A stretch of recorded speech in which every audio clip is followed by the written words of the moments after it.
and welcome to Traditional Painting the Digital Way.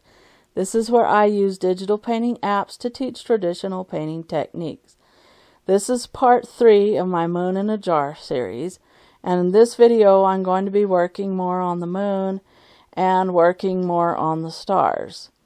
The app that I'm using is Krita for Windows, and I would like to add that they do have Krita for Android right now, but it's only in beta stage. But you can sign up to be a beta tester, and it is a little bit unstable right now, but I have been experimenting with this, but this is Krita for Windows. And so here I'm finishing up the moon, and I finally got the moon to look how I wanted it to.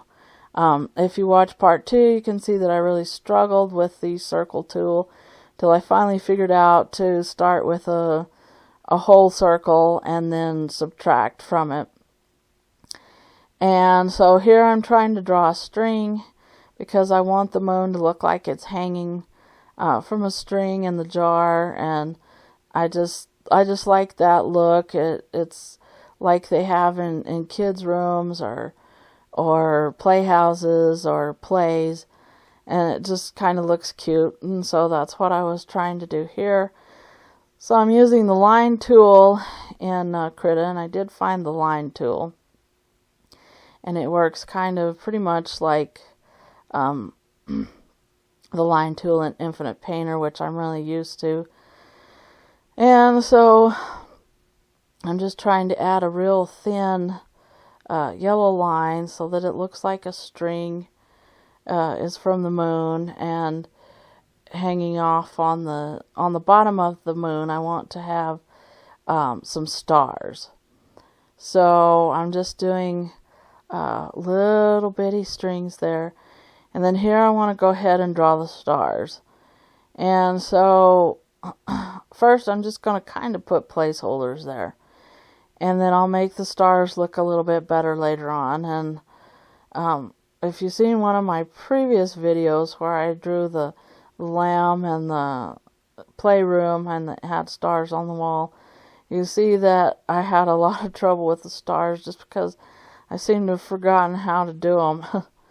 When I was a kid, I used to do them pretty much like this, but I wanted to try and make them look a little bit fancier than that, although that wasn't too bad. But anyway, I went ahead and changed them later on.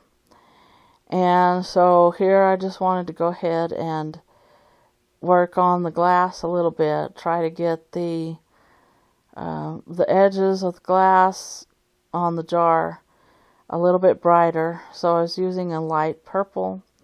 And if you're following along traditionally, you can use your script brush and a little bit of some thinned down dioxazine purple with white, and add some blue into that, and just try to get a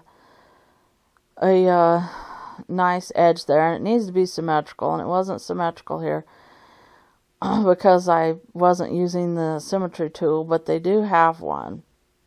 And so I'm just kind of trying to get an idea of the jar and trying to get the shape going. Now, if you're following along traditionally, try to get it right so that you don't have to go over it again.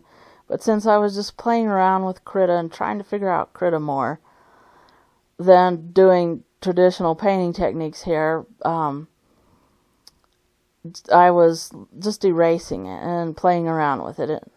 So here I've found the symmetry tool, which is a big help for trying to get the edges of a jar correctly. And so I would suggest that you make sure you draw the jar out first with some chalk or something if you're following traditionally, and just get it right, because it's not so easy to erase if you're painting traditionally. And so the symmetry tool helps a lot here. And I just went ahead and did the lid too with a yellow ochre style color, and then I went ahead and did the sides of the jar. And so the symmetry tool really does help you get the the sides correct there. And I used a light purple for that, and I was just trying to kind of get a smudged glass look here. So I was going over it with the eraser, and they have in Krita they have a kneaded type eraser, which is really neat, and it probably just a soft eraser in other programs. And so I just went ahead and used it to kind of erase some of the lines, but not all of them. And so then here is where I discovered that you can add photo references in Krita, and you don't have to use an outside photo reference program. So you just go ahead and look where it says text options, and then brush presets, and you go into the text options, and you can go ahead and click on some of those things, and there's one in there that brings up the pictures, and so you want to go ahead and try to use that, because it's actually pretty nice, because I could add 2 or 3 photographs there on the side, and it will pop them up, and you can resize them and move them around. So I'm really glad that Krita added this option to their program, because I really like painting programs that have photo references, because I always use photo references. So this was really nice that they added it to this program.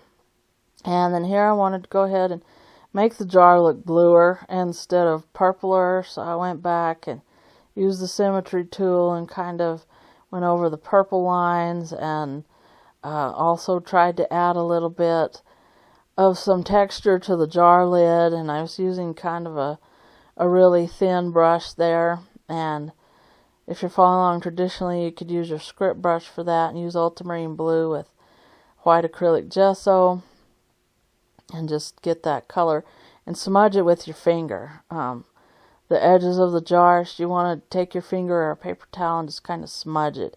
And that's what I'm doing here, is using the smudge tools. And you just kind of want to give it that, it gives it that glass look when you smudge it. And so that's what I was working on here. And see, this is how you can move your photo reference around there. You just click on it and then hit the pick tool or the transform tool on the side there, and you should be able to move it. So that's a really nice feature that I'm glad that they added to Krita. So then I was working again on the string for the moon, and just trying to add the strings to the stars where they would show up brighter. I had them a little bit too thin. And then here I'm just tying a bow to make it look like they're tied on to the moon, and just kind of using a sort of a real thin brush, or could probably use even the pencil tool. And then I'm working on the edges of the jar, and I could probably have made those a little bit straighter, but I kind of wanted to give it just a sort of a smoky look there. So I'm working again with a soft or kneaded eraser, and it just gives it kind of it doesn't erase it all the way out, and so it gives it kind of that glass look and that you get on the edges of the jar. And so I was just working around the edges there, trying to get them a little bit straighter, but leave some of that smudged look there, not erase everything there, because you want to give the glass look there. And I'm just looking around, seeing what else I needed to do there. And you can also brighten up some of the stars in the background if you want to, by making a little bit bigger dots. And so this is the end of Moon in a Jar Part 3. And in Part 4, I go ahead and finish the whole thing up and make the stars look a little bit better, and just finish the project up. So if you're interested in that, go ahead and hit the subscribe button, and Thanks everybody for watching. Thank you so much for your support. If you have any questions, just leave them in the comments down below, and I will catch you later.